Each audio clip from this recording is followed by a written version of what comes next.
లూకా రాసిన సువార్త 6వ అధ్యాయం, లూకా రాసిన సువార్త 6వ అధ్యాయం 27వ వచనం. వినుచున్న మీతో నేను చెప్పునదేమనగా, మీ శత్రువులను ప్రేమించుడి, మిమ్మును ద్వేషించు వారికి మేలు చేయుడి, మిమ్మును శపించు వారిని దీవించుడి, మిమ్మును బాధించు వారి కొరకు ప్రార్థన చేయుడి.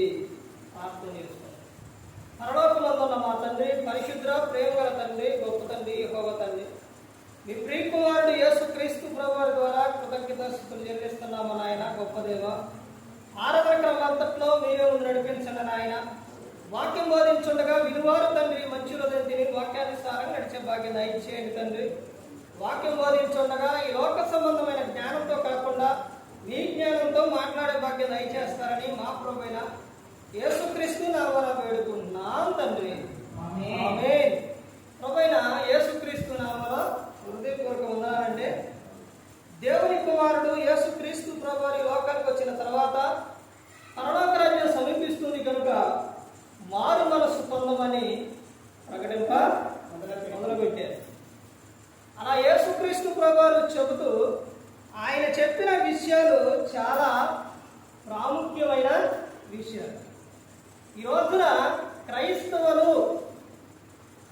క్రీస్తుని నమ్ముకున్నారు, మందిరానికి వస్తున్నారు, బాప్తిస్మాలు తీసుకున్నారు. కానీ యేసుక్రీస్తు ప్రభువారు ఈ లోకానికి ఎందుకు వచ్చారు? యేసుక్రీస్తు ప్రభువారు ఈ లోకానికి వచ్చి ఏం చెప్పారు? ఎలా ఉండమన్నారు? ఆయన ఎలా ఉన్నారు? ఎలా నడిచారు? ఇవేమైనా క్రైస్తవులకి గుర్తున్నాయండి? గుర్తున్నాయా? అవి గుర్తుంటే యేసుక్రీస్తు ప్రభువారు చెప్పినట్టు చేస్తారు క్రైస్తవులు. ఒక విషయం అండి, ఆరాధనకు వచ్చిన తర్వాత ప్రతి ఒక్కరు కూడా ఒక పాట అనేది పాడతారు. ఈ సాంగ్స్, పాటలు అనేది బైబిల్ గ్రంథంలో నుంచి అందులో ఉన్న పదాలని తీసి పాటగా రాశారు. అవి ఎలా తెలుస్తుంది అని అంటే, వాక్యం చదివితే తెలుస్తుంది. ఓ, ఇది ఇలా రాశారా, ఈ పాట ఇలా రాశారా అనేది.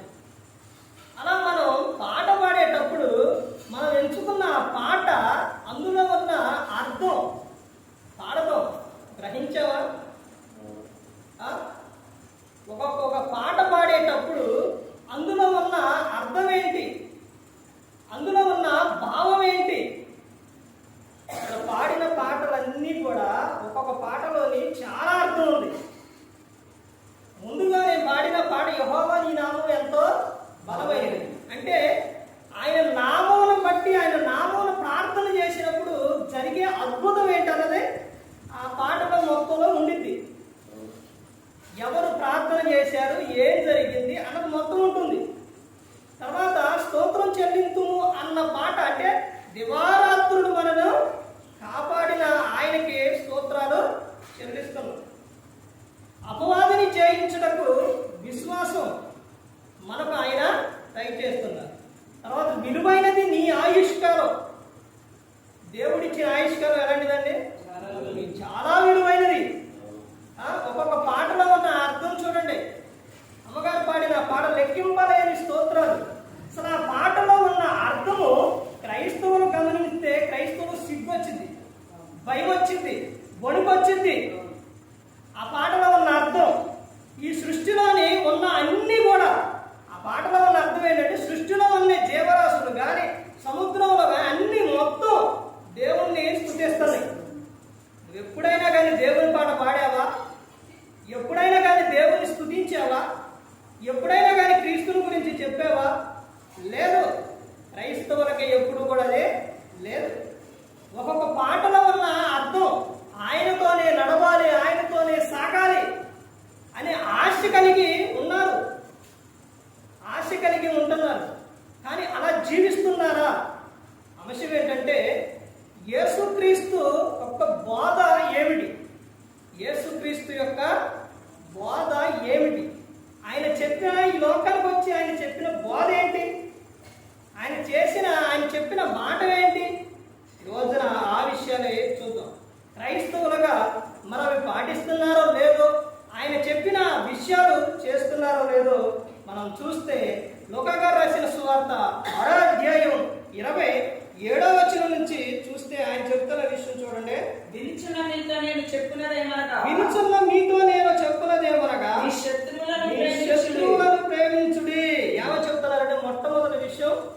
మీ శత్రువులను ప్రేమించుడే. మీకు మీ మీద ఎవరికైనా విరోధ భావం ఏదైనా ఉంటే వారిని మీరు ఏం చేయాలంట? వారిని ప్రేమించాలి. వారు ఒక మాట అన్నారు అనుకోండి, మీరు తిరిగి 4-5 మాటలు అంటాం కాదు. యేసుక్రీస్తు ప్రభువు ఈ లోకంలో ఉన్నప్పుడు కత్తి పట్టారా, లేకపోతే ఇంకేదో బాంబులు ఆడారా, లేకపోతే ఇంకేదో ఆయుధాలు ఆడారా? యేసుక్రీస్తు ప్రభువు ప్రపంచం అంతా కూడా అన్ని జనులు ఏంటి ఎవరైనా కానీ క్రీస్తు అంటే యేసుక్రీస్తు ప్రభువు అంటే అసలు ఆయన అంటే చెప్పలేనంత ఇష్టం, చెప్పలేనంత ప్రేమ యేసుక్రీస్తు ప్రభువు అంటే. లోకంలోని కొంతమంది వ్యక్తులు, మహనీయులు, మహాత్మా గాంధీ గారు కానీ ఇంకా చాలా మంది వ్యక్తులు, మరి లైట్ కనిపెట్టిన వారు కానీ ఎవరైనా కానీ ప్రతి ఒక్కరూ కూడా బైబిల్లో నుంచి తీసుకున్న విషయాలే. నిన్ను ఒక చెంప మీద కొట్టు వారికి రెండో చెంప చూపించు అని మహాత్మా గాంధీ గారు చెప్పారు. ఎక్కడి నుంచి తీసుకున్న విషయం? బైబిల్లో నుంచి. ఇప్పుడు ఇక్కడ చదవబడిన ఈ విషయాలు ఆ వచనాల్లోనే ఉంటుంది. ఆ విషయాలే ఎవరు తీసుకొని ఎవరు చెప్తున్నారు? ఎలాంటి వారైనా కానీ తీసుకొని బైబిల్ నుంచి చెబుతున్న విషయాలే. మరి క్రైస్తవులుగా క్రీస్తు చెప్పిన విషయాలు ఈ రోజున ఎంతమంది పాటిస్తున్నారండి? ఎంతమంది యేసుక్రీస్తు ప్రభువు చెప్పినట్టు వింటున్నారు, చేస్తున్నారు? అసలు ఆయన చెప్పినట్టు చేయడానికి ఆయన ఈ విషయం చెప్పారు అని క్రైస్తవులు తెలిస్తేగా. ఆదివారం నాడు తప్ప మిగతా సమయాల్లో ఎప్పుడైనా మనం బైబిల్ తీసామా? బైబిల్ చదివామా? ప్రతి ఒక్కరూ కూడా ప్రతి దినము కూడా ప్రార్థన ఉండాలి, వాక్యం ఉండాలి, ప్రవర్తన ఉండాలి. ఈ 3 లేకపోతే అపవాది నిన్ను లోకంలోకి తీసుకెళ్ళిపోతాం, లోకాచంలోకి తీసుకెళ్ళిపోతాం, లోకం విడిచినప్పుడు నరకానికి తీసుకెళ్ళిపోతాం. క్రైస్తవ జీవితం అంటే ప్రతి దినము కూడా ఏంటో తెలుసండి? పోరాటం. అపోస్తలుడైన పౌలు గారు ఎఫెసీయులకు రాసిన పత్రిక 6వ అధ్యాయం 10వ వచనం నుంచి అక్కడ చూస్తే పోరాటం అండి, పోరాటం. క్రైస్తవులు దురాత్మల సమూహములతో పోరాటం. ఇదిగో మీరు పోరాడాలి అంటే, మీరు గెలవాలి అని అంటే, ఇదిగో నేను చెప్పినట్టు మీరు చేయాలి అని యేసుక్రీస్తు ప్రభువు చెబుతున్నారు. అదే చెబుతున్న విషయం. క్రైస్తవుడు అనంటే ప్రేమ, క్రీస్తు అంటే ప్రేమ. ఆ ప్రేమ ఆయన చూపించారు కాబట్టి ఈ రోజున ప్రపంచం అంతా కూడా క్రీస్తు అంటే ఆయన ఏమంటారో తెలుసండి? ప్రేమాస్వరూపి అంటారు. ప్రేమాస్వరూపి. యోహాను గారు రాసిన 1వ యోహాను, ఆయన రాసిన పత్రికలోని 1వ యోహానులోని మొత్తం దేని గురించి ఉంటుందో తెలుసండి? ఎక్కువ ప్రేమ గురించి ఉంటుంది. ఆ ప్రేమ కలిగి ఉండాలని ప్రతి ఒక్కరూ కూడా అలా జీవించాలని క్రీస్తు కోరుకున్నారు. బైబిల్ గ్రంథం మొత్తం తిప్పితే, మొత్తం కూడా చదివితే మొత్తం కూడా ఏముంటుందో తెలుసండి? ఎక్కువ ప్రేమే. నిన్ను వలె నీ పొరుగు వారిని ప్రేమించు, ఈ తల్లిదండ్రులను సన్మానించు. ప్రేమ గురించే ఉంటుంది బైబిల్ మొత్తం కూడా. ఎవరు చెప్పినా ప్రేమ గురించే. ఇదంతా ఎవరు మార్గం అని అంటే క్రీస్తు చెప్పిన విషయం, మార్గం. అదే చెప్తున్నారు. ఆయన ఏమని చెప్తున్నారు? వినుచున్న మీతో నేను చెప్పుచున్నదేమనగా అంటే వినుచున్న వారితో, అంటే ఆయన యుద్ధకు వచ్చినప్పుడు వినుచున్న వారితో యేసుక్రీస్తు ప్రభువు చెబుతున్న విషయం, మీ శత్రువులను ఏం చేయాలంట? ప్రేమించాలి, ప్రేమ కలిగి ఉండాలి. క్రైస్తవుడికి ప్రేమ లేకుండా, క్రైస్తవుడికి మొత్తం ద్వేషం, అసూయ, కక్ష ఇలాంటి వాటితో క్రైస్తవుడు జీవిస్తే క్రీస్తు నమ్ముకోవడం ఎందుకు? ఆ లక్షణాలు ఎవరే? అపవాది లక్షణాలు. శరీర కార్యాలు అనేది అపవాది లక్షణాలు. ఆత్మ ఫలాలు అనగా అవి దేవుని లక్షణాలు. ఇక్కడ అదే చెబుతున్నారు, మీ శత్రువులను ప్రేమించుడి. తర్వాత చెబుతున్న విషయం ఏమో చెబుతున్నారు? మిమ్మును ద్వేషించు వారికి మేలు చేయుడి. మిమ్మల్ని ఎవరైతే ద్వేషిస్తున్నారో వారికి నువ్వేం చేయాలి? మేలు చేయాలి. ఆ మేలు చేసినప్పుడే ఏంటిది? నేను ఎంత ద్వేషిస్తున్నా కానీ, వీళ్ళు ఎంతగా నేను తిడుతున్నా కానీ, అసలు వీళ్ళంటే నాకు నచ్చకపోయినా కానీ వీరేంటి నాతో ఇంత మంచిగా ఉంటున్నారు,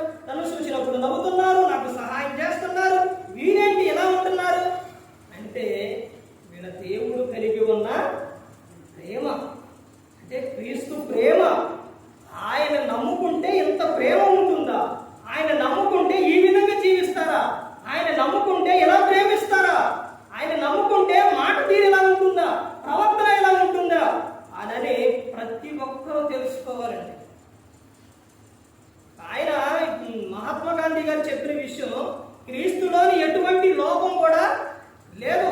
క్రీస్తుని నమ్ముకున్న క్రైస్తవుల్లోనే ఉంది. క్రీస్తుని నమ్ముకున్న వారిలోని ఈ లక్షణాలు కనపడుతున్నాయండి. శత్రువులను ప్రేమిస్తున్నారా? బాధించే వారికి మేలు చేస్తున్నారా? తర్వాత చెప్తున్న విషయం ఏంటి? మిమ్మల్ని శపించు వారిని ఏం చేయాలంట? దీవించుడి. నువ్వు బాగుండాలి, నీ కుటుంబం బాగుండాలి, మీరు మంచిగా ఉండాలి అని ఏం చేయాలి? నువ్వు దీవించాలి. అంతేలే కానీ మిమ్మల్ని శపించే వారిని నువ్వు పాడైపోను, లేకపోతే నువ్వు అట్టయిపోను ఎట్టయిపోను అని వాళ్ళని తిట్టకూడదు, శపించకూడదు. క్రైస్తవుల నోట్లో నుంచి ఏమి రావాలి? కృతజ్ఞత వచనమే రావాలి, ఆశీర్వాద వచనమే రావాలి. శపించడం కానీ, బూతు మాటలు కానీ, సరసక్తులు కానీ ఇలాంటి క్రైస్తవుల నోటిలో నుంచి రాకూడదు. అది క్రైస్తవులకి తగవ. అలాంటివి నువ్వు ఒక వ్యక్తితో మాట్లాడుతున్నావు అంటే ఆ వ్యక్తి ఆదరించబడాలి, ఆ వ్యక్తికి ఆనందం కలగాలి, ఆ విధంగా ఉండాలి. మిమ్మును శపించు వారిని దీవించుడి, మిమ్మును బాధించు వారి కొరకు ప్రార్థన చేయుడి. నిన్ను అస్తమానం బాధ పెడుతున్నారు, మాటతోనూ ఏదో విధంగా బాధ పెడుతుంటే వారి కోసం నువ్వేం చేయాలి? ప్రార్థన చేయాలి. అంతేనే కానీ నిన్ను బాధ పెట్టే వారిని మరలా నువ్వు తిరిగి బాధ పెట్టకూడదు. ఆ తర్వాత ఇంకా చెప్తున్న విషయం చూడండి. ఇంకా మనం ముందుకెళ్తే ఆయన ఇంకా ఏమని చెప్తున్నారు? నిన్ను ఒక చెంప మీద కొట్టువాని వైపులకు రెండవ చెంప కూడా తిప్పుము. పైబట్ట ఎత్తుకొని పోవు వారిని నీ అంగీని కూడా ఎత్తుకొని పోకుండా అడ్డగింపకము. నిన్ను అడుగు ప్రతివానికి నీ సొత్తు ఎత్తుకొని పోవు మరలా అడగవద్దు. మనుషులు మీకెలాగూ చేయవలెనో మీరు కోరుదురు, అలాగే మీరు వారికి చేయండి. మిమ్మల్ని ప్రేమించు వారిని మీరు ప్రేమించిన యెడల ఏమి వెప్పగలుగును? పాపులను తమను ప్రేమించు వారిని ప్రేమింతురు కదా. నీకు మేలు చేయ వారికి మేలు చేసిన యెడల నీకు ఏమి వెప్పగలుగును? పాపులు కూడా అలాగనే చేతురు కదా. మీరెవరి యొక్క మరలా పుచ్చుకొనవలన నిరీక్షింతురో వారికే అప్పు ఇచ్చిన యెడల నీకేమి వెప్పగలుగును? పాపులను తాము ఇచ్చినంత వరకు పుచ్చుకొనవలనని పాపులకు అప్పు ఇచ్చేది కదా. మీరైతే ఎట్టి వారిని కూర్చొని నిరాశ చేసుకొనక మీ శత్రువులను ప్రేమించుడి, మేలు చేయుడి, అప్పుయుడి, అప్పుడు మీ ఫలము గొప్పదైనను, మీరు సర్వోన్నతుని కుమారులైందురు. ఆయన కృతజ్ఞత లేని వారి ఎడలను, దుష్టుల ఎడలను ఉపకారి అయి ఉన్నాడు. చూడండి, యేసుక్రీస్తు ప్రభువారు చెప్తున్న విషయం, ఆయన చెబుతున్న బోధ సారం చూశారంటే ఏ విధంగా ఉందో. అలా యేసుక్రీస్తు ప్రభువారు ఇంకా చెబుతూ ఆయన చెబుతున్న విషయం చూడండి. మత్తయి గారు రాసిన సువార్త 5వ అధ్యాయం 41వ వచనంలో చూడండి. మత్తయి గారు ఏం చెబుతున్నారో, ఒకడు 1 మైలు దూరం రమ్మని నిన్ను బలవంతము చేసిన ఎడల వారితో కూడా 2 మైళ్ళు వెళ్ళును. నిన్ను అడుగు వారికి ఇమ్ము. 43 చదువుదామా? 5:40. నీ పొరుగు వారిని ప్రేమించి శత్రువులు చెప్పబడిన మాటలు కదా. నేను మీతో చెప్పుకున్నదేమనగా పరలోకమందున్న మీ తండ్రికి శత్రువులను ప్రేమించుడి, మిమ్మల్ని హింసించు వారి కొరకు ప్రార్థన చేయుడి. మీరు తండ్రి దేవునికి అంటే ఆయనకు మీరు కుమారుడు కుమార్తెలుగా ఉండాలి అని అంటే ఏం చేయాలంటే ప్రతి ఒక్కరిని తిట్టాలి, ప్రతి ఒక్కరి మీద గొడవాడాలి. అప్పుడే ఆయనకు మీరు కుమారుడు కుమార్తెలు అయి ఉంటారా? లేదండి.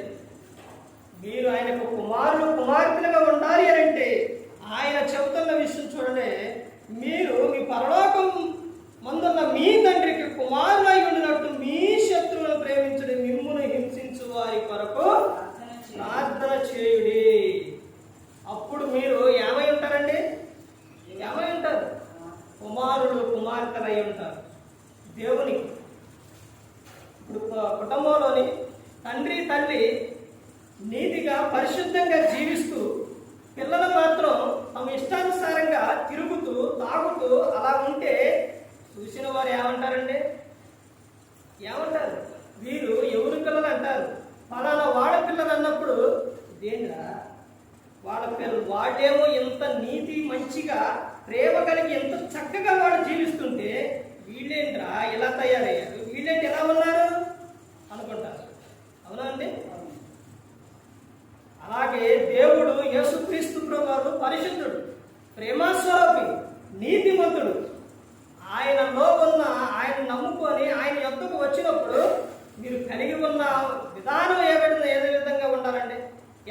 లక్షణాలు కలిగి ఉండాలంటే ఆ లక్షణాలు క్రీస్తు లక్షణాలు గన కలిగి లేకపోతే కుమారులు కుమార్తెలుగా కాలేదు. కారండి, ఇదిగో నా పిల్లలు ఇదిగో చూసారా ఎలా ఉన్నారో అని దేవుడు చెప్పుకునే విధంగా ఉండాలండి. దేవుడు చెబుతురు. ఎవరికి చెబుతారో తెలుసండి? యోబు గ్రంథం చదివారా? యోబు గ్రంథం ఎప్పుడైనా చదివారండి?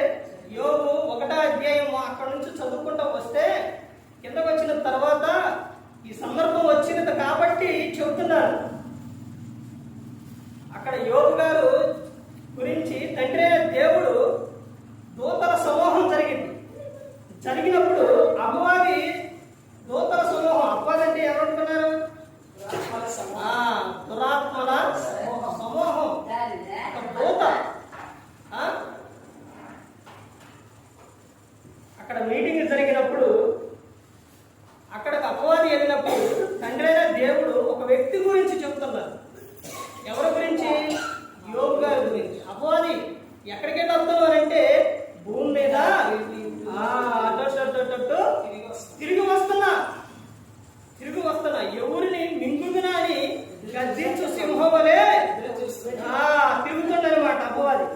అలా తిరిగే సమయంలోనే దూతల సమూహం అక్కడ దూతలందరూ మీటింగ్ వేసినప్పుడు అపవాది అక్కడికి వెళ్ళినప్పుడు అప్పుడు తండ్రి అయిన దేవుడు చెబుతున్నాడు, భూమి మీద నువ్వు అటు తిరుగుతున్నావు కదా, నీతిమంతుడు యథార్థపరుడు యందు నా యందు భయభక్తులు కలిగి ఉన్న వ్యక్తి చెడుతనమును విసర్జించిన ఆయన భూమి మీద ఒక వ్యక్తి ఉండో అతన్ని చూసావా నువ్వు అని తండ్రి అయిన దేవుడు చెబుతుంది. అంటే మన గురించి కూడా దేవుడు ఎలాంటి సాక్ష్యం చెప్పుకోవాలి. ఇదిగో భూమి మీద నా స్వరూపంతో, మనం ఎవరో తెలుసండి? దేవుని స్వరూపం, ఆయన స్వరూపంతో చేసుకున్న దేవుడు మనలను. మరి అలాంటి ఆయనకు మహిమ తెచ్చే విధంగా ఉండాలి కానీ, ఘనత తెచ్చే విధంగా ఉండాలి కానీ అవమానం తెచ్చే విధంగా ఉండకూడదు. నా కుమారుని ద్వారానే నాకు ఆనందం, నా కుమారుని ద్వారానే నాకు సంతోషం, ఆయన మాట వినడానికి తండ్రి అయిన దేవుడు చెబుతున్నారు. అంటే మన గురించి దేవుడు ఏమని చెప్తారండి? పోనీ ఈ లోకంలో ఏమని చెప్పుకుంటారో అదైనా తెలుసండి? నీ గురించి, నీ ప్రవర్తన గురించి ఒక సమయంలో చెప్పుకుంటారు, అదైనా తెలుసండి? ప్రసంగి 7వ అధ్యాయం 1-2 వచనాల్లో ఉంటుంది. అక్కడ మనిషి, ఒక వ్యక్తి చనిపోయినప్పుడు, ఈ భూమి మీద మనిషి మరణించిన తర్వాత అక్కడికి వచ్చిన వారు తెలుసుకుంటారు, అవి మనసులో పెడతారు. అందుకనే విందు జరుగుతున్న ఇంటికి పోవట కంటే విందు జరుగుతున్న ఇంటికి పోతే ఏముంటుంది?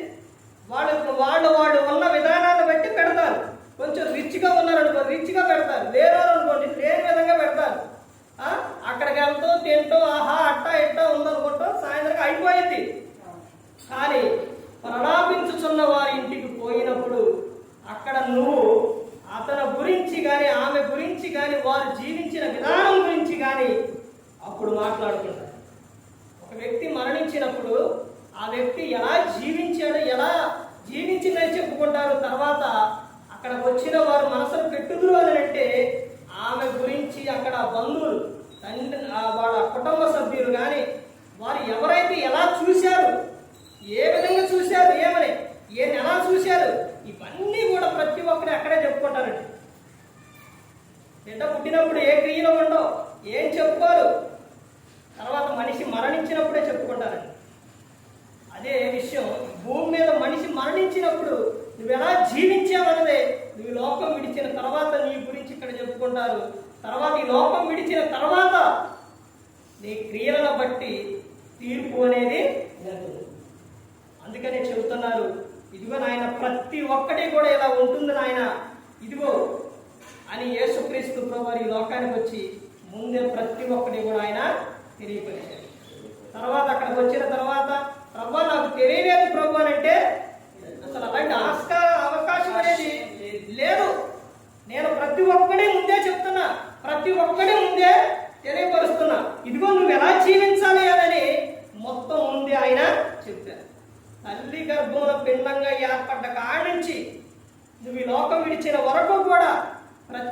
నువ్వు ఎలా ఉండాలన్నది ప్రతి ఒక్కటి కూడా ముందే ఆయన తెలియపరిచాడు. తల్లి గర్భంలో శిశువు ఉన్నప్పుడు మాట్లాడే ప్రతి ఒక్కడే కూడా తల్లి గర్భంలో ఉండి వింటారు, తెలుసండి. లోకాగా రాసిన సువార్త 1వ అధ్యాయంలో ఉంటుంది. ఇంకా ఈ సందర్భాలన్నీ చెప్పుకుంటా వెళితే చాలా సందర్భాలు ఉంటాయండి. అయితే యేసుక్రీస్తు ప్రభువు చెప్పిన ఆయన బోధ సారం, ఆయన చెప్పిన విధానం ఏంటంటే చివరిగా చూడండి, మార్క్ గారు రాసిన సువార్త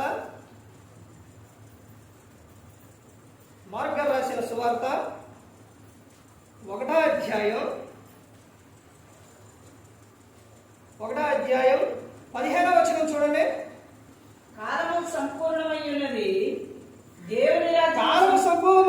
దేవుని రాజ్యం సమీపించి ఉన్నది, మారు మనస్సు పొంది సువార్త నమ్ముడని చెప్పుచు దేవుని సువార్త ప్రకటించు గలిలయకు వచ్చెను.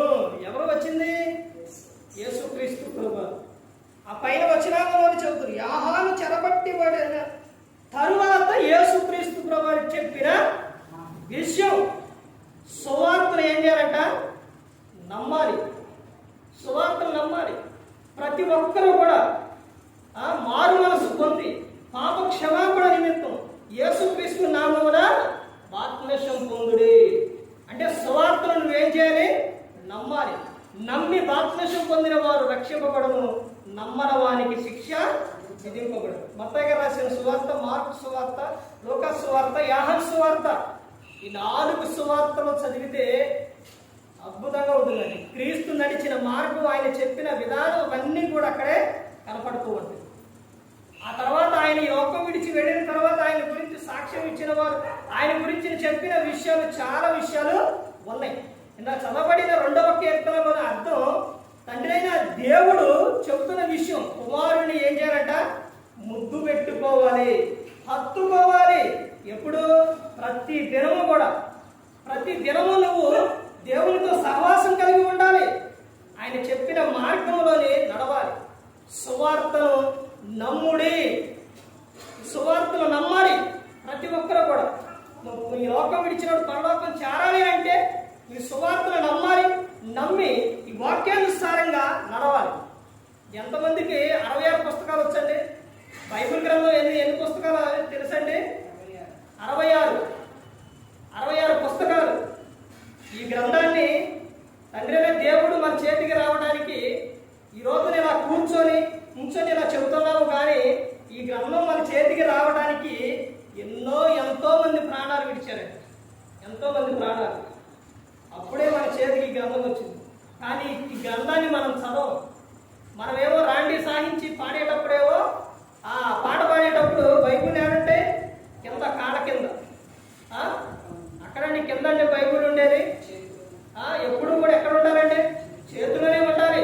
బైబిల్ తీసుకొని మందిరానికి రావాలి. ఇది పరిశుద్ధ గ్రంథం, పరిశుద్ధంగా చూడాలి.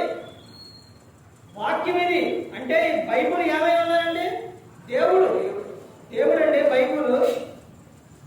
రాండి సాహించే ఆ పాట పాడేటప్పుడు క్రైస్తవులకి ఎక్కడైనా కానీ ప్రతి ఒక్క చర్చిలో కూడా క్రైస్తవుల పాట మాత్రం రాదు.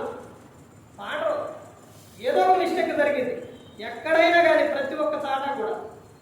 ఎందుకనంటే ఆ పాటతో అదే లాస్ట్ పాట కాబట్టి అక్కడే ప్రతి ఒక్కరిని కూడా ఆ పాటలోనే తప్పులు రాకుండా చేయాలి, అంటే తప్పులు పట్టించాలి అని అపవాది. ఆ పాట అంటే దేవుని స్తుతించడం, ఆరాధించడం అక్కడితో ఏమైపోతుంది? ఆడతో అయిపోతుంది. పౌలు సీల శరసల్లో ఉన్నప్పుడు ఏం చేశారంటే ఏం చేయారు? పాటలు పాడారు. వాళ్ళు పాటలు పాడినప్పుడు శరసాల ఏమైపోయిందండి? బద్దలైపోయింది. పాటల్లో కూడా అంత శక్తి ఉందండి. పాటలో వాక్యం, ప్రార్థన ఇవన్నీ చాలా ప్రాముఖ్యమని, ఇవన్నీ కూడా యేసుక్రీస్తు ప్రభువారు ప్రతి ఒక్కటి కూడా మనకు తెలియపరిచారు. ఆయన తెలియపరిచిన విషయం, ఆయన బోధ సారం ఏంటంటే, ఒకటి, మీ శత్రువులను ఏం చేయాలంటే ప్రేమించాలి. తర్వాత మిమ్మల్ని ద్వేషించు వారికి మేలు చేయాలి. మిమ్మల్ని శపించు వారిని దీవించాలి. తర్వాత మిమ్మల్ని బాధించు వారి కొరకు ఏం చేయాలంటే ప్రార్థన చేయాలి. దుష్టుని ఎదిరింపగా నిన్ను కుడి చెంప మీద కొట్టు అని వైపునకు ఎడమ చెంప కూడా త్రిప్పుము. అంతేలే కానీ నిన్ను ఎవరైనా ఒక మాట అన్నా, ఒక దెబ్బ కొట్టినా నన్ను కొడతావా, నన్ను ఒక మాట అంటావా? ఇప్పుడు కొట్టడం అంటే ఇలాంటి ఇప్పుడు అంతా అందరూ చాలా మంచిగా చక్కగా ఉంటున్నారు కానండి, అలాంటి సందర్భంగా జరిగినప్పుడు నన్ను ఒక మాట అంటావా, నన్ను ఒక దెబ్బ కొడతావా, చూడు నా వెనకమాల నా బలగం ఎంత ఉందో, నా వెనకమాల ఎంతమంది ఉన్నారో చూడు, వాళ్ళందరినీ తీసుకొచ్చి నీ సంగతి ఏంటి అంతేంటో చూస్తాను అనకూడదు. వారిని ఏమనాలండి?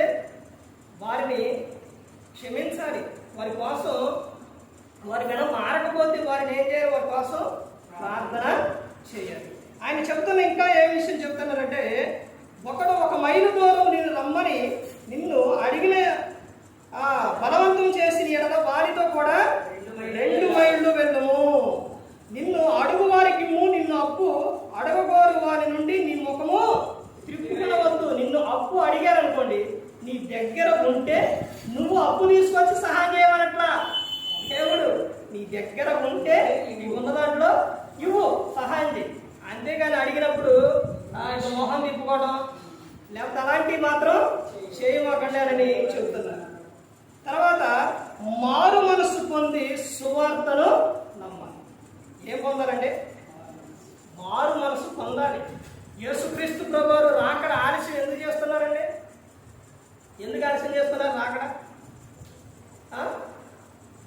అందరూ అంతటా కూడా మారు మనసు పొందాలి అని ఆయన అందరి పట్ల ఏం కలిగి ఉన్నాడండి? దీర్ఘశాంతం కలిగి ఉన్నాడు. చదువుకున్న పిల్లలకి తెలుసు.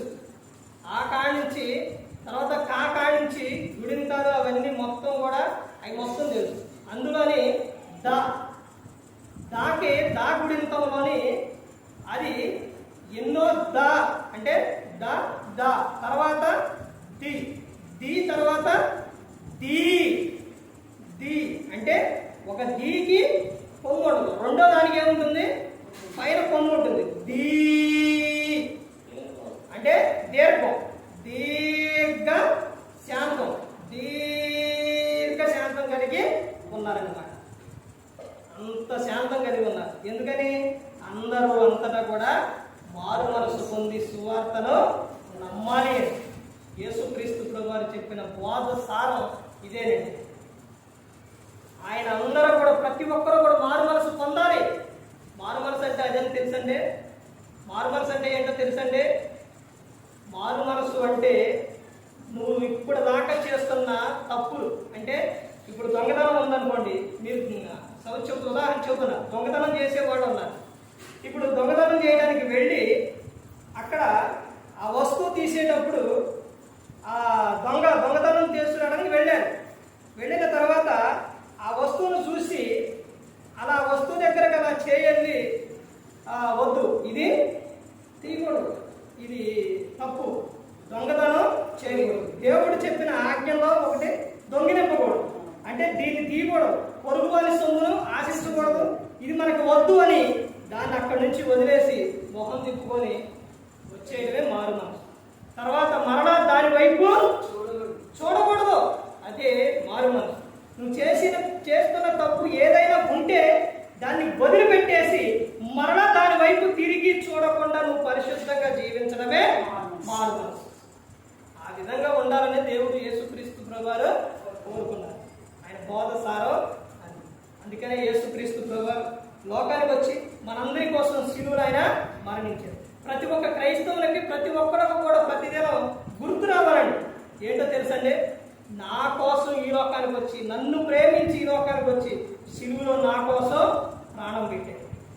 ఆయన ఇదిగో ఇలా చెప్పారు, ఇలా నడిచారు, నేను కూడా అలా నడవాలి అని ప్రతి ఒక్క క్రైస్తవుడు అలా నడిచినప్పుడు ప్రతి ఒక్కరు కూడా దేవుని యందు భయభక్తులు కలిగి పరిశుద్ధాత్మ మాట ఇంటూ హృదయ శుద్ధిని కాపాడుకుంటూ క్రీస్తుని పోలి నడుచుకున్నప్పుడు ఈ లోకం విడిచిన పరలోకానికి చేరుకుంటారు. మరి ఈ విధంగా నిలబెట్టి మాట్లాడించిన తండ్రి దేవునికి కృతజ్ఞతాస్తుతులు చెల్లిస్తూ ఎంతవరకు శ్రద్ధగా ఉన్న మీకు ప్రభు పేరున హృదయపూర్వకంగా చెల్లిస్తూ మాటలు ముగిస్తున్నాను. అందరికీ